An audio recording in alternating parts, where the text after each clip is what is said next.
വിശദമായ വാർത്തയിലേക്ക്. Vincent MLA പിന്തുണച്ച് കോൺഗ്രസ് സ്ത്രീ പീഡന കേസിൽ അറസ്റ്റ് ചെയ്താലും എം.എൽ.എ സ്ഥാനം രാജിവെക്കേണ്ടെന്ന് കോൺഗ്രസ് തീരുമാനം. എം.എൽ.എ പോലീസ് ചോദ്യം ചെയ്തുകൊണ്ടിരിക്കുകയാണ്. വിൻസെന്റിന്റെ രാജി ആവശ്യപ്പെട്ട് ഡിവൈഎഫ്ഐ പ്രവർത്തകർ എം.എൽ.എ ഹോസ്റ്റലിലേക്ക് പ്രതിഷേധ മാർച്ച് നടത്തുന്നു. വിൻസെന്റ് മുൻകൂർ ജാമ്യാപേക്ഷ സമർപ്പിച്ചു. എം.ആർ. സജേഷ് ചേരുന്നു. സജേഷ്, വാർത്തയുടെ കൂടുതൽ വിശദാംശങ്ങൾ.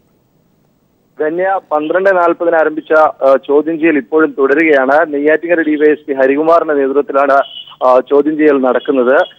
ഇക്കാര്യത്തിൽ ശാസ്ത്രീയമായ തെളിവുകൾ പോലീസിന് ലഭിച്ചിട്ടുണ്ട്. 5 മാസത്തിനിടെ 900 തവണ എം.എൽ.എ ഫോണിൽ ബന്ധപ്പെട്ടതിന്റെ തെളിവുകളാണ് പോലീസിന് ലഭിച്ചിട്ടുള്ളത്.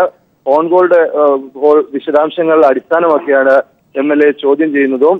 എം.എൽ.എയുടെ അറസ്റ്റ് ഉണ്ടാകും എന്ന കാര്യത്തിൽ ഉറപ്പായിട്ടുണ്ട്. എന്നാൽ അറസ്റ്റ് ഇന്ന് തന്നെ ഉണ്ടാകുമെന്ന് കാര്യത്തിൽ വ്യക്തതയില്ല. എം.എൽ.എ ഇപ്പോൾ മുൻകൂർ ജാമ്യത്തിന് കോടതിയെ സമീപിച്ചിട്ടുണ്ട്. തിരുവനന്തപുരം ജില്ലാ കോടതിയിലാണ് മുൻകൂർ ജാമ്യാപേക്ഷ സമർപ്പിച്ചിട്ടുള്ളത്. തിങ്കളാഴ്ച ഇത് പരിഗണിക്കും. അതോടൊപ്പം തന്നെ കോൺഗ്രസിൽ ഇക്കാര്യത്തിൽ ചില അനൗപചാരിക ചർച്ചകൾ നടന്നിട്ടുണ്ട്. കോൺഗ്രസ് നേതൃത്വത്തിൽ നടന്നിട്ടുള്ള ചർച്ച അനുസരിച്ച് അറസ്റ്റ് ഉണ്ടായാലും രാജിവെക്കേണ്ടതില്ല എന്ന തീരുമാനത്തിലേക്കാണ് എത്തിയിട്ടുള്ളത്. അത് എ ഗ്രൂപ്പിന്റെ സമ്മർദ്ദം ഇക്കാര്യത്തിൽ ഉണ്ട്. സ്ത്രീപീഡന കേസിൽ അറസ്റ്റ് ചെയ്താലും ഇക്കാര്യത്തിൽ ഒരു തരത്തിലുള്ള രാജിയിലേക്ക് നീങ്ങണ്ട എന്ന തീരുമാനമാണ് കോൺഗ്രസിൽ ഉണ്ടായിട്ടുള്ളത്. ഇതിന് ജോസ് തെറ്റയിലിന്റെ കേസിന് സമാനം ആണ് എന്ന് ചൂണ്ടിക്കാണിച്ചുകൊണ്ട് ഇതിന് ജനങ്ങൾക്ക് മുന്നിൽ വിശദീകരിക്കാനാണ് കോൺഗ്രസ് നേതൃത്വത്തിന്റെ തീരുമാനവും. ഇപ്പോഴും ചോദ്യം ചെയ്യൽ തുടരുകയാണ്. ഈ ചോദ്യം ചെയ്യലിന് ശേഷം മാത്രമായിരിക്കും ഏത് തരത്തിലാണ് അടുത്ത നടപടികൾ എന്ന കാര്യത്തിൽ തീരുമാനിക്കുക. അറസ്റ്റ് ഇന്ന് തന്നെ വേണമോ എന്ന കാര്യങ്ങളും ഈ ചോദ്യം ചെയ്യലിന് ശേഷം തീരുമാനിക്കും. ധന്യ. സജേഷ്, അതേസമയം തന്നെ പ്രതിഷേധ മാർച്ച് നടക്കുകയാണ് ഡിവൈഎഫ്ഐയുടെ. അത് ഇപ്പോഴും തുടരുകയാണോ? ധന്യ, ഡിവൈഎഫ്ഐ അല്പസമയം മുമ്പ് മാർച്ച് നടത്തി. ഹോസ്റ്റലിന് മുമ്പിലേക്കാണ് മാർച്ച് നടത്തിയത്. മാർച്ച് ഇപ്പോൾ അവസാനിച്ചിട്ടുണ്ട്.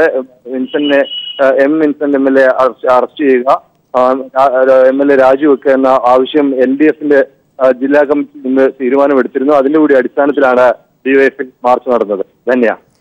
സജേഷ്, ഇന്നൊരു പക്ഷേ അറസ്റ്റ് ഉണ്ടായി കഴിഞ്ഞാൽ ഏതെങ്കിലും സാഹചര്യത്തിൽ വിൻസെന്റ് എം.എൽ.എ രാജിവെക്കാൻ സാഹചര്യമുണ്ടോ?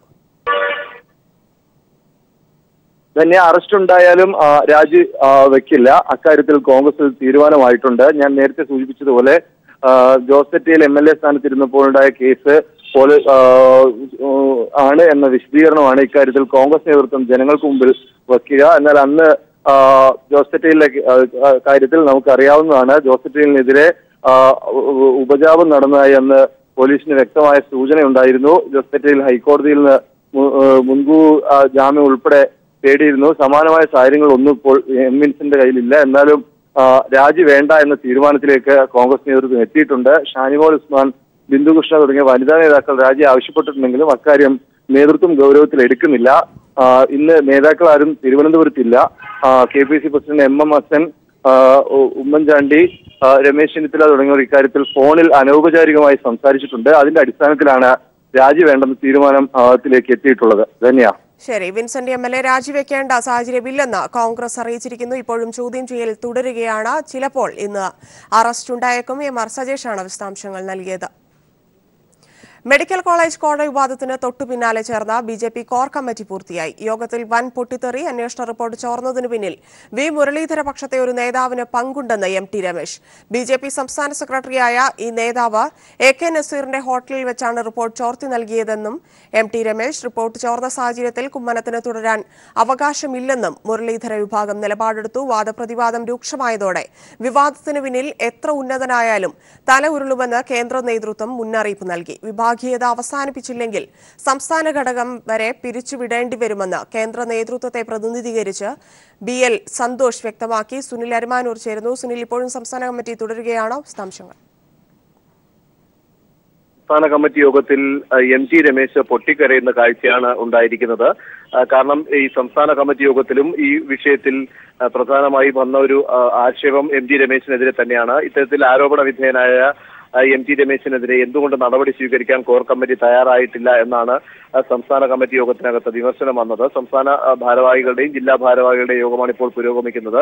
ഈ സാഹചര്യത്തിലാണ് MT രമേശ് പൊട്ടിക്കരഞ്ഞുകൊണ്ട് പറഞ്ഞത്, എന്നെ ടാർഗറ്റ് ചെയ്യുന്നു, എന്നെ ഒറ്റപ്പെടുത്താനുള്ള ഒരു ശ്രമമാണ് ഇതിന്റെ ഇടയിൽ നടക്കുന്നത്, എനിക്കെതിരെ ഗൂഢാലോചന നടന്നിരിക്കുന്നു, വ്യാജരേഖ ചമച്ച് എന്നെ ഈ പ്രസ്ഥാനത്തിൽ നിന്ന് പുറത്താക്കാനുള്ള ചില നീക്കങ്ങളാണ് നടത്തുന്നത്, ഇത് പാർട്ടി തന്നെ അന്വേഷിക്കണം, എന്റെ നിരപരാധിത്വം ഞാൻ വ്യക്തമാക്കിയതാണ്, മാധ്യമങ്ങൾക്ക് മുന്നിൽ തന്നെ വ്യക്തമാക്കിയതാണ്, എനിക്ക് ഈ ഒരു വിഷയമായി യാതൊരു തരത്തിലുള്ള ബന്ധവുമില്ല എന്നും MT രമേശ് വികാരഭരിതനായി തന്നെയാണ് ഈ യോഗത്തിനകത്ത് പറഞ്ഞത്.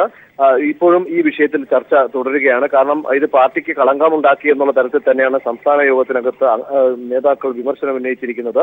അതുകൊണ്ട് ഈ വിഷയം അന്വേഷണ റിപ്പോർട്ട് ചോർച്ച മാത്രമായി ഒതുക്കരുതെന്നും ഈ കോഴ ഇടപാടുമായി ബന്ധപ്പെട്ട കാര്യത്തിൽ പാർട്ടി വ്യക്തമായിട്ടുള്ള ഒരു നിലപാട് സ്വീകരിക്കാൻ തയ്യാറാകണം, ഇല്ലാത്ത പക്ഷം അത് പാർട്ടിയെ സാരമായി തന്നെ ബാധിക്കുമെന്നാണ് നേതാക്കളുടെ അഭിപ്രായം.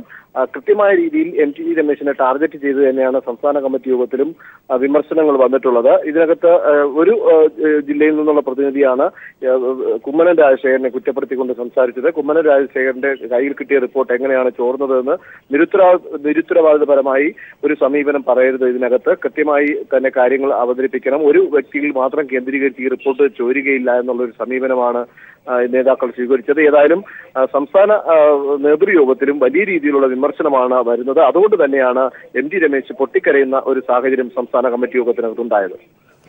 സുനിൽ അരുമാനൂരാണ് വിശദാംശങ്ങൾ നൽകിയത്. മെഡിക്കൽ കോളേജ് അഴിമതിയിൽ BJP ദേശീയ അധ്യക്ഷൻ അമിത്ഷായ്ക്കും RSSനും അതൃപ്തി. കുമ്മനം രാജശേഖരനെ ഫോണിൽ വിളിച്ച് അമിത്ഷാ അതൃപ്തി അറിയിച്ചു. അതേസമയം അഴിമതിക്കെതിരെ നിയമ നടപടി വേണമെന്ന് മെഡിക്കൽ കൌൺസിൽ മേൽനോട്ട സമിതി അധ്യക്ഷനും മുൻ ചീഫ് ജസ്റ്റിസുമായ RM ലോധ ദില്ലിയിൽ ആവശ്യപ്പെട്ടു. കേരളത്തിൽ BJP നിലപാടുറപ്പിക്കാൻ ശ്രമിക്കുന്ന സാഹചര്യത്തിലുണ്ടായ അഴിമതി പാർട്ടി മുന്നേറ്റത്തെ പ്രതികൂലമായി ബാധിച്ചുവെന്ന് ദേശീയ അധ്യക്ഷൻ അമിത്ഷാ കുമ്മനം രാജശേഖരനെ അറിയിച്ചു. അന്വേഷണ റിപ്പോർട്ട് മാധ്യമങ്ങൾക്ക് ചോർന്നു ലഭിച്ചതിലെ അതൃപ്തിയും അമിത്ഷാ വ്യക്തമാക്കി. RSS കേന്ദ്ര നേതൃത്വവും കടുത്ത നിലപാടിലാണ്. നിരവധി RSS പ്രവർത്തകർ കേരളത്തിൽ സജീവമാണ്. ഇവരെ മുഴുവൻ പ്രതിക്കൂട്ടിലാക്കുന്നതാണ് സംസ്ഥാനതല നേതാക്കൾ നടത്തിയ അഴിമതിയെന്നാണ് RSS കുറ്റപ്പെടുത്തൽ. BJP കേന്ദ്ര നേതൃത്വവും കുമ്മനം രാജശേഖരനെ ദില്ലിക്ക് വിളിപ്പിച്ചു. General secretary N Ganesh, RSS സംസ്ഥാന ഭാരവാഹികൾ എന്നിവരെയും വിളിപ്പിച്ചിട്ടുണ്ട്. അതേസമയം മെഡിക്കൽ കൌൺസിലുമായി ബന്ധപ്പെട്ട് ഉയർന്ന അഴിമതിക്കെതിരെ നിയമ നടപടി വേണമെന്ന് സുപ്രീംകോടതി നിയോഗിച്ച മെഡിക്കൽ കൌൺസിൽ മേൽനോട്ട സമിതി അധ്യക്ഷനും സുപ്രീംകോടതി മുൻ ചീഫ് ജസ്റ്റിസുമായ RM ലോധ ആവശ്യപ്പെട്ടു. News bureau, Delhi. Medical college കോഴ അന്വേഷണം BJP സംസ്ഥാന അധ്യക്ഷൻ കുമ്മനം രാജശേഖരനിലേക്ക്. കുമ്മനത്തിന്റെ ദില്ലിയിലെ PRO സതീഷ് നായരുടെ ഹവാല ഇടപാടുകളിൽ എൻഫോഴ്സ്മെന്റ് അന്വേഷണം തുടങ്ങി. മദ്യ വ്യവസായി ബിജു രമേശിന് കേന്ദ്രമന്ത്രിസ്ഥാനം വാഗ്ദാനം ചെയ്തും സതീഷ് നായർ കോടികളുടെ ഇടപാടുകൾ നടത്തിയിരുന്നു. മറ്റു സംസ്ഥാനങ്ങൾ കേന്ദ്രീകരിച്ചുള്ള സതീഷ് നായരുടെ ഇടപാടുകളിലും IB അന്വേഷണം തുടരുകയാണ്. BJP സംസ്ഥാന അധ്യക്ഷൻ കുമ്മനം രാജശേഖരൻ ദില്ലിയിലെ എല്ലാ നീക്കങ്ങൾക്കും നേതാക്കളുമായുള്ള കൂടിക്കാഴ്ചകൾക്കുമായി നിയമിച്ചിരുന്ന PRO ആണ് സതീഷ് നായർ. VHPയുടെ കേരളത്തിന്റെ ചുമതലയുള്ള പ്രമുഖ നേതാവ് അയ്യപ്പദാസിന്റെ സഹോദരനാണ് സതീഷ് നായർ. തൊടുപുഴ സ്വദേശിയും റിട്ടയർഡ് വ്യോമസേന ഉദ്യോഗസ്ഥനുമാണ്. BJPയിൽ നിന്ന് പുറത്താക്കപ്പെട്ട പാർട്ടി സഹകരണ സെൽ കൺവീനർ RS വിനോദ് പെരുമ്പാവൂരിലെ ഹവാല ഇടപാടുകാരൻ വഴിയാണ് 5.6 കോടി രൂപ ദില്ലിയിൽ കുമ്മനത്തിന്റെ PRO സതീഷ് നായർക്ക് നൽകിയത്. ഹവാല കമ്മീഷൻ കഴിച്ചുള്ള 5 കോടി രൂപ തുടർന്ന് മെഡിക്കൽ കൌൺസിലുമായി ബന്ധപ്പെട്ടവർക്ക് സതീഷ് നായർ കൈമാറിയിട്ടില്ലെന്നുമാണ് രഹസ്യാന്വേഷണ റിപ്പോർട്ട്. സംസ്ഥാന അധ്യക്ഷന്റെ PROയ്ക്കും മറ്റു BJP നേതാക്കൾക്കും ഹവാല റാക്കറ്റുമായുള്ള ബന്ധങ്ങളിലും എൻഫോഴ്സ്മെന്റ് ഡയറക്ടറേറ്റ് അന്വേഷണം ആരംഭിച്ചു. മറ്റു സംസ്ഥാനങ്ങളിലും സമാന കോഴ ഇടപാടുകൾ നടന്നിരുന്നോ എന്നും കേന്ദ്ര ഏജൻസികൾ പരിശോധിക്കുകയാണ്. നേരത്തെ ശിവഗിരി മഠാധിപതി പ്രകാശ് ആനന്ദിയെ തെറ്റിദ്ധരിപ്പിച്ച് മദ്യവ്യവസായി ബിജു രമേശിന്റെ കേന്ദ്രമന്ത്രി സ്ഥാനത്തിനായി പ്രധാനമന്ത്രിയെ കാണാനും കുമ്മനത്തിന്റെ PRO ശ്രമിച്ചിരുന്നു. കുമ്മനത്തിന്റെ അടുത്ത സഹായി എന്ന നിലയിലും പ്രധാനമന്ത്രിക്കൊപ്പമുള്ള ചിത്രങ്ങൾ കാണിച്ചുമാണ് സതീഷ് നായർ ഇടപാടുകാരുമായി ബന്ധം പുലർത്തിയത്. ഈ സാഹചര്യത്തിലാണ് സംസ്ഥാന അധ്യക്ഷന്റെ സാമ്പത്തിക രാഷ്ട്രീയ ഇടപാടുകളിലും അന്വേഷണ പരിധിയിൽ വരുന്നത്. News bureau, Delhi. സതീഷ് നായരും BJP നേതാക്കളും തമ്മിൽ അടുത്ത ബന്ധമുണ്ടെന്ന് വ്യവസായി ബിജു രമേശ്. സതീഷ് നായർ തന്നെ വന്നു കണ്ടിട്ടുണ്ടെങ്കിലും താനുമായി ബന്ധപ്പെട്ടു വരുന്ന വാർത്തകൾ അവാസ്തവമാണെന്നും ബിജു രമേശ് പീപ്പിളിനോട് പ്രതികരിച്ചു. തികച്ചും കളവായിട്ടുള്ള വാർത്തയാണ്. ഞാനും സതീഷ് നായരും കൂടെ ഒരിക്കലും പ്രധാനമന്ത്രിയെ കാണാൻ പോയിട്ടില്ല. ഒന്നാമത്തെ കാര്യം. ഇത് എങ്ങനെയാണ് മനോരമ ലേഖകൻ എങ്ങനെയാണ് അത് കണ്ടെത്തിയെന്ന് എനിക്കറിയത്തില്ല. ഇത്രമാത്രം വാർത്തകൾ വളച്ചൊടിച്ച് എഴുതുന്നതിനെ കുറിച്ച് അത് അദ്ദേഹത്തിന് പ്രത്യേക ഒരു അവാർഡ് കൊടുക്കേണ്ടതാണ്. അല്ല അതുപോലെ ശിവഗിരി മഠാധിപതി ചെന്നാണ് കേന്ദ്രമന്ത്രിയാക്കണമെന്ന് ആവശ്യപ്പെട്ടു എന്നൊക്കെ പറഞ്ഞ ഈ സ്കൂളിൽ പഠിക്കുന്ന കുട്ടികൾ പോലും വിശ്വസിക്കുമോ? എന്താ ഈ പറയുന്നതെന്ന് മനസ്സിലാവില്ല. ശിവഗിരി മഠാധിപതിയും സതീഷ് നായരും കൂടി പ്രധാനമന്ത്രിയെ കാണാൻ പോയത് 4 വർഷം മുമ്പാണ്. അവര് ഡൽഹിയിൽ വെച്ച് കണ്ട് അദ്ദേഹത്തിന് കൂടെ വരുമോ എന്ന് ചോദിച്ചു, കൂടെ പോയി കണ്ടു. അതിന് ഞാൻ പോയിട്ടുമില്ല, കാണാനും വിവേകാനന്ദ സ്വാമിയുടെ കൂടെ പ്രധാനമന്ത്രിയെ കാണാനും പോയിട്ടില്ല. ഇല്ലാത്ത വാർത്തകൾ പറയുന്നത് വളരെ കഷ്ടമാണ്. സ്വാമിക്ക് ഡൽഹി കാണണമെന്ന് പറഞ്ഞിട്ട് ഞാൻ ടിക്കറ്റ് എടുത്തു കൊടുത്തൊക്കെ ഞാനാണ്. അല്ലാതെ സ്വാമി ഡൽഹി ഇതുവരെ കണ്ടിട്ടില്ല. എനിക്ക് ഡൽഹി കാണണമെന്ന് ആഗ്രഹമുണ്ട്. ഇവിടെ എനിക്ക് ദുബായിലേക്ക് പണ്ട് SFC മുരളി കൊണ്ടുപോകാൻ പോയിട്ട് എവിടെയുള്ള ഒരു ഭയങ്കര ബുദ്ധിമുട്ട്, എനിക്ക് ആരോഗ്യമില്ല എന്നൊക്കെ പറഞ്ഞു. എനിക്ക് ഡൽഹി കാണണമെന്ന് പറയും. സ്വാമി ഡൽഹി. കോഴിക്കോട് നടന്ന BJP ദേശീയ കൌൺസിലിന്റെ മറവിൽ കോടികളുടെ വെട്ടിപ്പ്. വ്യാജ റെസിപ്റ്റ് ഉപയോഗിച്ച് നേതാക്കൾ പണം പിരിച്ചതായി തെളിഞ്ഞു. സംസ്ഥാന സമിതി അംഗം M. മോഹനന്റെ നേതൃത്വത്തിൽ വടകരയിലെ പ്രസിലാണ് വ്യാജ റെസിപ്റ്റ് അച്ചടിച്ചത്. റെസിപ്റ്റ് പീപ്പിളിന് ലഭിച്ചു. അതേസമയം പുറത്തുവന്നത് ഒറിജിനൽ രസീത് തന്നെയെന്ന് M. മോഹനൻ പറഞ്ഞു. കഴിഞ്ഞ വർഷം കോഴിക്കോട്ട് നടന്ന BJP ദേശീയ കൌൺസിലുമായി ബന്ധപ്പെട്ടാണ് നേതാക്കൾ വ്യാജ രസീത് ഉപയോഗിച്ച് കോടികൾ പിരിച്ചത്. വടകരയിലെ പ്രസിൽ നിന്നാണ് വ്യാജ രസീത് അച്ചടിച്ചത്. സംസ്ഥാന സമിതി അംഗം M. മോഹനാണ് വ്യാജ രസീതി അടിക്കാൻ നിർദ്ദേശം നൽകിയതെന്നും വ്യക്തമായിട്ടുണ്ട്. PK കൃഷ്ണദാസ്, MT രമേശ് എന്നീ നേതാക്കളുമായി അടുത്ത ബന്ധം പുലർത്തുന്ന ആളാണ് മോഹനൻ. ദേശീയ കൌൺസിൽ സംഘാടക സമിതിയിൽ സാമ്പത്തികകാര്യ ചുമതല ഉണ്ടായിരുന്നത് BJP ദേശീയ joint general secretary BL Santhosh, മുൻ സംസ്ഥാന പ്രസിഡന്റ് V. മുരളീധരൻ എന്നിവർക്കായിരുന്നു. ഇരു നേതാക്കളോടും കേന്ദ്ര നേതൃത്വം വിശദീകരണം തേടിയിട്ടുണ്ട്. വ്യാജ രസീത് ഉപയോഗിച്ചുള്ള പിരിവ് സംബന്ധിച്ച് നേരത്തെ സംസ്ഥാന നേതൃത്വത്തിന് പരാതി ലഭിച്ചതിനെ തുടർന്ന് സംസ്ഥാന സെക്രട്ടറി B. ഗോപാലകൃഷ്ണനെ അന്വേഷണ കമ്മീഷനായി നിയോഗിച്ചെങ്കിലും ആരോപണം ഒതുക്കി തീർക്കുകയായിരുന്നു. ഇതിനെ തുടർന്നാണ് ജില്ലയിലെ ഒരു വിഭാഗം നേതാക്കൾ കേന്ദ്ര നേതൃത്വത്തെ നേരിട്ട് സമീപിച്ചത്. കേന്ദ്ര നേതാക്കൾ നടത്തിയ അന്വേഷണത്തിൽ ആരോപണങ്ങൾ ശരിയാണെന്ന് കണ്ടെത്തി. വ്യാപാരികളിൽ നിന്ന് വ്യാജ രസീത് ഉപയോഗിച്ച് 10,000 രൂപ മുതൽ 50,000 രൂപ വരെയാണ് പിരിച്ചത്. വടകരയിലെ പ്രസ് ഉടമയുടെ മൊഴിയാണ് അന്വേഷണത്തിൽ നിർണായകമായത്. BJP നേതാക്കൾ നടത്തുന്ന അഴിമതിയുടെ പുതിയ വിവരങ്ങളാണ് ഓരോന്നായി പുറത്തു വന്നുകൊണ്ടിരിക്കുന്നത്. ദേശീയ കൌൺസിലിന്റെ മറവിൽ പോലും സംസ്ഥാനത്തെ നേതാക്കൾ കോടിക്കണക്കിന് രൂപയുടെ സാമ്പത്തിക തിരിമറി നടത്തിയത് കേന്ദ്ര നേതൃത്വത്തെ വെട്ടിലാക്കിയിരിക്കുകയാണ്. PV കുട്ടൻ, കോഴിക്കോട്. മെഡിക്കൽ കോളേജ് കോഴയിൽ ഞെട്ടി കേന്ദ്ര നേതൃത്വം. കോഴയിൽ ഹവാല ഇടപാട് നടന്നതായി അന്വേഷണ കമ്മീഷൻ റിപ്പോർട്ടിൽ പരാമർശം. മോദിയുടെ കള്ളപ്പണവേട്ടയ്ക്ക് കോഴ വിവാദം തിരിച്ചടിയായെന്നും റിപ്പോർട്ടിൽ പരാമർശിക്കുന്നു. അതേസമയം കോഴയിൽ NIA അന്വേഷണം വേണമെന്ന് BJP മുഖപത്രം ആവശ്യപ്പെടുന്നു. അന്വേഷണ റിപ്പോർട്ട് ചോർത്തി പാർട്ടിയെ നാണം കെടുത്തിയവരെ കണ്ടെത്തണമെന്നും ലേഖനത്തിൽ ആവശ്യം. കുലംകുത്തികളെ കരുതിയിരിക്കണമെന്ന പേരിൽ റെസിഡന്റ് എഡിറ്റർ കുഞ്ഞിക്കണ്ണൻ എഴുതിയ ലേഖനത്തിലാണ് വിമർശനം. മെഡിക്കൽ കോളേജ് കോഴക്കേസിൽ ഹവാല ബന്ധമുണ്ടെന്ന അന്വേഷണ റിപ്പോർട്ടാണ് BJP നേതൃത്വത്തെ ഞെട്ടിക്കുന്നത്. കേരളത്തിൽ നിന്നും ദില്ലിയിലേക്ക് കോടികൾ കടത്തിയത് ഹവാല ഇടപാടുകാരാണെന്ന് പാർട്ടി അന്വേഷണ റിപ്പോർട്ടിൽ പരാമർശിക്കുന്നു. അതേസമയം അന്വേഷണ റിപ്പോർട്ട് ചോർത്തിയത് കുലംകുത്തികളാണെന്ന പരാമർശത്തോടെ BJP മുഖപത്രത്തിൽ റെസിഡന്റ് എഡിറ്റർ K. കുഞ്ഞിക്കണ്ണൻ ലേഖനം എഴുതി. അഴിമതി അന്വേഷിക്കുന്നതിനു പകരം റിപ്പോർട്ട് ചോർന്നത് എങ്ങനെയെന്ന അന്വേഷണം വേണമെന്നാണ് ലേഖനത്തിലെ ഊന്നൽ. അന്വേഷണ കമ്മീഷൻ അംഗം AK നസീറിനെ ലക്ഷ്യമിട്ടാണ് ലേഖനം. പൊതുസമൂഹത്തിൽ ഇക്കാര്യം ചർച്ചയായത് അന്വേഷണ റിപ്പോർട്ട് ചോർന്നത് വഴിയാണ്. അന്വേഷണ റിപ്പോർട്ട് പ്രതിയോഗികൾക്ക് ചോർന്നു കിട്ടി. റിപ്പോർട്ട് ചോർത്തിയത് ആരെന്ന് കണ്ടെത്തണമെന്നും ലേഖനം ആവശ്യപ്പെടുന്നു. BJP ശക്തി പ്രാപിക്കുന്നത് നേതാക്കളുടെ സൗന്ദര്യം കണ്ടിട്ടല്ല. കോഴയിൽ വിജിലൻസ് അന്വേഷണം പോരാ, NIA അന്വേഷണം വേണമെന്നും ജന്മഭൂമിയിലെ ലേഖനം ആവശ്യപ്പെടുന്നു. News bureau, Thiruvananthapuram. മലപ്പുറത്തെ ബാങ്ക് കോഴക്കേസിൽ BJP ജില്ലാ ജനറൽ സെക്രട്ടറി അഡ്വക്കേറ്റ് രശ്മിൽ നാഥിനെതിരെ നടപടിയുണ്ടായേക്കും. പരാതി ലഭിച്ച സാഹചര്യത്തിൽ പാർട്ടിതല അന്വേഷണം വേഗത്തിലാക്കി നടപടിയെടുക്കാൻ സംസ്ഥാന നേതൃത്വം ജില്ലാ കമ്മിറ്റിക്ക് നിർദ്ദേശം നൽകി. 2 അംഗ അന്വേഷണ കമ്മിറ്റിയെയാണ് BJP ജില്ലാ കമ്മിറ്റി അന്വേഷണത്തിന് ചുമതലപ്പെടുത്തിയിട്ടുള്ളത്. കഴിഞ്ഞ 10 ചേർന്ന യോഗത്തിലായിരുന്നു തീരുമാനം. ജില്ലാ കമ്മിറ്റിയിലെ ഒരംഗം തന്നെയാണ് പരാതി അന്വേഷിക്കണമെന്ന് കമ്മിറ്റിയിൽ രേഖാമൂലം ആവശ്യമുന്നയിച്ചത്. കോഴവാർത്ത കൂടുതൽ ചർച്ചയാവുന്നതിന് മുമ്പ് രശ്മിൽനാഥിനെതിരെ നടപടിയെടുത്ത് മുഖം രക്ഷിക്കാനാണ് ആലോചിക്കുന്നത്. അതേസമയം ജില്ലാ ഘടകത്തിലെ വിഭാഗീയതയാണ് ജില്ലാ കമ്മിറ്റി യോഗത്തിലെ തീരുമാനങ്ങൾ മാധ്യമങ്ങളിലെത്തിച്ചതെന്നും ഇക്കാര്യം കൂടി കമ്മിറ്റിയുടെ അന്വേഷണത്തിൽ കൊണ്ടുവരണമെന്നും രശ്മിൽനാഥിന്റെ അനുകൂലികൾ ആവശ്യപ്പെട്ടിട്ടുണ്ട്. PK കൃഷ്ണദാസാണ് അന്വേഷണം നിരീക്ഷിക്കുന്നത്. അതേസമയം രശ്മിൽനാഥിനെതിരായ പരാതിയിൽ പോലീസ് അന്വേഷണം പുരോഗമിക്കുകയാണ്. തുക കൈമാറിയത് സംബന്ധിച്ച ബാങ്ക് ഇടപാട് രേഖകൾ പോലീസ് പരിശോധിക്കും. മഞ്ചേരി സ്വദേശി ഔസേപ്പിൽ നിന്നാണ് മകന് ബാങ്ക് ജോലി തരപ്പെടുത്തി നൽകാമെന്ന് പറഞ്ഞ് രശ്മിൽനാഥ് 10 ലക്ഷം രൂപ കോഴ വാങ്ങിയത്. KT സ്വാലിഹ്, മലപ്പുറം. വിവാഹ അഭ്യർത്ഥന നിഷേധിച്ചതിനെ തുടർന്ന് അയൽവാസി പെട്രോൾ ഒഴിച്ച് കത്തിച്ച പെൺകുട്ടി മരിച്ചു. കോയമ്പത്തൂരിലെ സ്വകാര്യ ആശുപത്രിയിൽ ഇന്ന് രാവിലെയായിരുന്നു മരണം. 2 ദിവസം മുൻപാണ് വിദഗ്ധ ചികിത്സയ്ക്കായി പെൺകുട്ടിയെ കോട്ടയം മെഡിക്കൽ കോളേജിൽ നിന്ന് കോയമ്പത്തൂരിലേക്ക് കൊണ്ടുപോയത്. സംഭവത്തിൽ കടമനിട്ട സ്വദേശി സജിലിനെ പോലീസ് പിടികൂടിയിരുന്നു. 60% പൊള്ളലേറ്റ സജിലിനെ കോട്ടയം മെഡിക്കൽ കോളേജ് ആശുപത്രിയിൽ പ്രവേശിപ്പിച്ചിരിക്കുകയാണ്. ഖത്തറിന്റെ തീവ്രവാദ വിരുദ്ധ നിലപാടിന് UAE അനുമോദിച്ചു. ഖത്തറിനോടുള്ള UAEയുടെ ഉപരോധത്തിൽ ഇളവ്. അതേസമയം സൗദി അറേബ്യ, UAE, ബഹ്റൈൻ തുടങ്ങിയ അയൽ ഗൾഫ് രാജ്യങ്ങളുമായി നയതന്ത്ര തലത്തിലുള്ള പ്രശ്നങ്ങൾ പരിഹരിക്കാൻ ചർച്ചയ്ക്ക് തങ്ങൾ തയ്യാറാണെന്ന് ഖത്തർ അമീർ Sheikh Tamim bin Hamad Al താനി വ്യക്തമാക്കി.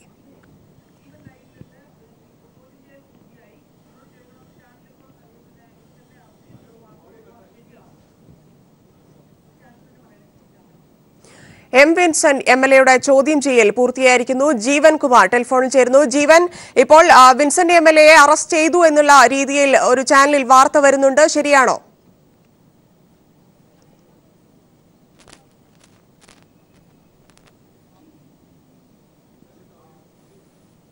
മാത്രമാണ് ചെയ്തിരിക്കുന്നത്. നിലവിൽ ഏതാണ്ട് 3 മണിക്കൂറോളമായി എം വിൻസെന്റ് MLAയിൽ നിന്നും വിശദമായി തന്നെ കാര്യങ്ങൾ ചോദിച്ചറിഞ്ഞു. പ്രധാനമായും വീട്ടമ്മ ഇന്നലെ ഉന്നയിച്ച ആരോപണങ്ങളെ പറ്റിയാണ് ചോദിച്ചത്. ഇവർ തമ്മിലുള്ള ടെലിഫോൺ സംഭാഷണങ്ങളുടെ വിശദാംശങ്ങൾ ഈ കാര്യത്തിൽ ഉണ്ടായിരുന്നു. അതടക്കമുള്ള ശാസ്ത്രീയ തെളിവുകൾ വെച്ചിട്ടാണ് ചോദിച്ചത്. പ്രത്യേകിച്ച് വീട്ടമ്മ നവംബർ സെപ്റ്റംബർ മാസങ്ങളിലാണ് തന്നെ MLA പീഡിപ്പിച്ചത് എന്നതാണ് ഇന്നലെ നമ്മളോടടക്കം പരസ്യമായി പറഞ്ഞത്. അതിന്റെ സാഹചര്യങ്ങളടക്കം അന്വേഷണ സംഘം ചോദിച്ച് മനസ്സിലാക്കി. നിലവിൽ ഏതാണ്ട് 3 മണിക്കൂറിലേറെ ചോദ്യം ചെയ്യൽ നീണ്ടുവന്നു. നെയ്യാറ്റിൻകര DYSPയുടെ നേതൃത്വത്തിലുള്ള സംഘമാണ് അദ്ദേഹത്തെ MLAയെ ചോദ്യം ചെയ്തത്. എന്നാൽ അറസ്റ്റ് എപ്പോൾ വേണമെന്ന കാര്യത്തിൽ അന്വേഷണ സംഘം തീരുമാനിച്ചിട്ടില്ല. കാരണം 2 സാധ്യതകളാണ് ഈ കാര്യത്തിലുള്ളത്. പ്രത്യേകിച്ച് MLAയെ അറസ്റ്റ് ചെയ്യുകയാണെങ്കിൽ നിലവിൽ ഒരു സ്ട്രൈക്കിംഗ് ഫോഴ്സായി വർക്ക് ചെയ്യേണ്ട പോലീസ് ഫോഴ്സ് നാളെ കർക്കിടക വാവ് ബലിയായതിനാൽ ചില ഫോഴ്സിൽ പലയിടത്തായി ഡിപ്ലോയ് ചെയ്തിരിക്കുകയാണ് എന്നതാണ് പോലീസിൽ നിന്ന് നമുക്ക് അനൌദ്യോഗികമായി ലഭിക്കുന്ന വിവരം. കാരണം ചില സ്ഥലങ്ങളിൽ സംഘർഷ സാധ്യത പോലീസ് മുൻകൂട്ടി കാണുന്നുണ്ട്, സ്പെഷ്യൽ ബ്രാഞ്ച് മുൻകൂട്ടി കാണുന്നുണ്ട്. അതോടൊപ്പം തന്നെ ഇപ്പോൾ മുൻകൂർ ജാമ്യത്തിനായും MLA ശ്രമിച്ചിരിക്കുന്ന പശ്ചാത്തലത്തിൽ ഏതെങ്കിലും തരത്തിൽ ഒരു അറസ്റ്റ് ഉണ്ടാവുകയാണെങ്കിൽ ഒരു സ്ട്രൈക്കിംഗ് ഫോഴ്സിന് വേണ്ട രൂപത്തിൽ ഡിപ്ലോയ് ചെയ്യുവാൻ കഴിയില്ല എന്നതാണ് പോലീസിൻ്റെ ഒരു വിലയിരുത്തൽ. അതുകൊണ്ട് ഒരുപക്ഷെ തിങ്കളാഴ്ചത്തെ ജില്ലാ കോടതിയുടെ മുൻകൂർ ജാമ്യം ഹർജി വരെ കാത്തിരിക്കുന്നതിനാണ് അന്വേഷണ സംഘം തത്വത്തിൽ തീരുമാനിച്ചിരിക്കുന്നത് എന്നാണ് നമുക്ക് ലഭിക്കുന്ന സൂചന. ഇത് സൂചന മാത്രമാണ്. ഒരുപക്ഷെ ഏതെങ്കിലും തരത്തിലുള്ള മാറ്റം അല്പസമയത്തിന് ഉണ്ടാകുമോ എന്ന് നമുക്കിപ്പോൾ പറയാനാവില്ല. അന്വേഷണ സംഘം ലീഡ് ചെയ്യുന്ന Kollam city police commissioner Ajitha Begum അല്പസമയത്തിനകം അന്വേഷണ ഉദ്യോഗസ്ഥരുമായി ആശയവിനിമയം നടത്തും. നിലവിൽ ലഭിച്ചിരിക്കുന്ന മൊഴിയുടെ വിശദാംശങ്ങളും വൈരുദ്ധ്യങ്ങളും അവർ ശാസ്ത്രീയമായി പരിശോധിക്കും. അതിനുശേഷം മാത്രമായിരിക്കും ഈ കാര്യത്തിൽ ഒരു പൊതു നിഗമനത്തിലേക്ക് അന്വേഷണ സംഘം എത്തുക എന്നതാണ് നമുക്ക് ലഭിക്കുന്ന സൂചന. ധന്യ, ജീവൻ, ഇപ്പോൾ ചോദ്യം ചെയ്യൽ പൂർത്തിയായ സാഹചര്യത്തിൽ കൂടി പോലീസ് ഏതെങ്കിലും രീതിയിൽ ഇന്ന് തന്നെ അറസ്റ്റ് ഉണ്ടാകാൻ സാധ്യതയുണ്ടോ എന്നുള്ള രീതിയിൽ എന്തെങ്കിലും വിവരങ്ങൾ പുറത്ത് പറയുന്നുണ്ടോ?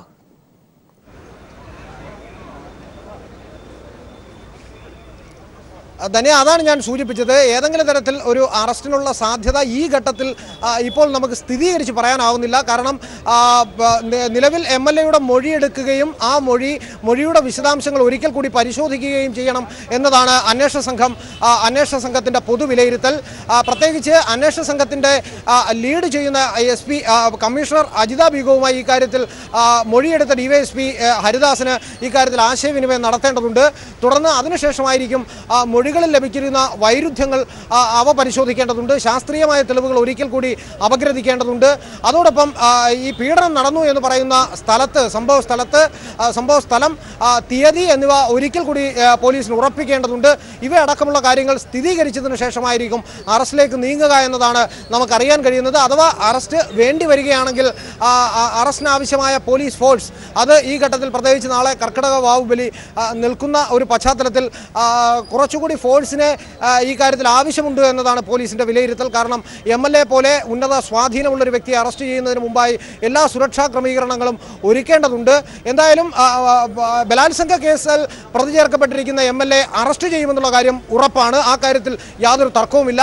എന്നാൽ മുൻകൂർ ജാമ്യം MLA ഇപ്പോൾ മുൻപോട്ട് നീക്കിയിരിക്കുന്ന പശ്ചാത്തലത്തിൽ ഇനി മുൻകൂർ ജാമ്യത്തിൽ കോടതിയുടെ നിലപാട് കൂടി അറിഞ്ഞ ശേഷം ആ കാര്യത്തിൽ ഒരു പൊതു നിഗമനത്തിലേക്ക് വരാം എന്ന ഒരു നിലപാടിലാണ് പോലീസ് ഉദ്യോഗസ്ഥർ ഉള്ളത് എന്നതാണ് നമുക്ക് ലഭിക്കുന്ന സൂചന. ധന്യ, ജീവൻ അന്വേഷണ ഉദ്യോഗസ്ഥയായ അജിത ബീഗം എപ്പോഴായിരിക്കും ചോദ്യം ചെയ്യൽ ആരംഭിക്കുന്നത്?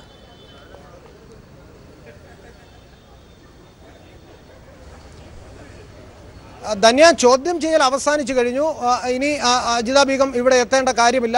അജിത ബീഗം എത്തുമെന്നായിരുന്നു ആദ്യഘട്ടത്തിൽ അറിയിച്ചിരുന്നതെങ്കിൽ പോലും അജിത ബീഗം എത്തേണ്ടതാവുന്ന ഒരു സാഹചര്യം ഉണ്ടായിരുന്നില്ല. അജിത ബീഗം നിയോഗിച്ചത് അനുസരിച്ചാണ് അന്വേഷണ സംഘത്തിലുള്ള നെയ്യാറ്റിൻകര DYSP ഹരിദാസിന്റെ നേതൃത്വത്തിലുള്ള പാറശാല SI അതോടൊപ്പം 3 ഷാഡോ പോലീസ് അംഗങ്ങൾ എന്നിവരാണ് M. വിൻസെന്റ് MLA ചോദ്യം ചെയ്തത്. പൂർണ്ണമായും DYSPയുടെ ചോദ്യം ചെയ്യലിനോട് വിൻസെന്റ് സഹകരിച്ചു എന്നതാണ് നമുക്കറിയാൻ കഴിയുന്നത്. അതോടൊപ്പം ഈ കാര്യത്തിൽ മുഴുവൻ പറഞ്ഞ കാര്യങ്ങളും പോലീസ് സ്റ്റേറ്റ്മെന്റായി റെക്കോർഡ് ചെയ്തിട്ടുണ്ട്. മൊഴികളിലുള്ള വൈരുദ്ധ്യങ്ങൾ പരിശോധിക്കുന്നതിനായി ഒരുപക്ഷെ അജിത ബീഗവുമായി DYSP ബന്ധപ്പെടാനുള്ള സാധ്യതയുണ്ട്. അതിനുശേഷമായിരിക്കും ഈ കാര്യത്തിൽ വൈരുദ്ധ്യങ്ങൾ മൊഴികളിൽ സ്ത്രീയുടെയും വീട്ടമ്മയുടെയും ഒപ്പം വിൻസെന്റിന്റെയും മൊഴികളിലെ വൈരുദ്ധ്യങ്ങൾ പരിശോധിച്ചതിനു ശേഷവും ശാസ്ത്രീയ തെളിവുകൾ ഒരിക്കൽ കൂടി അപഗ്രഥിച്ചതിനു ശേഷം വീട്ടമ്മയെ പീഡിപ്പിച്ചെന്ന കേസിൽ കോവളം MLA M. വിൻസെന്റിനെ പോലീസ് ചോദ്യം ചെയ്തു. ജീവൻ കുമാറാണ് വിശദാംശങ്ങൾ നൽകിയത്.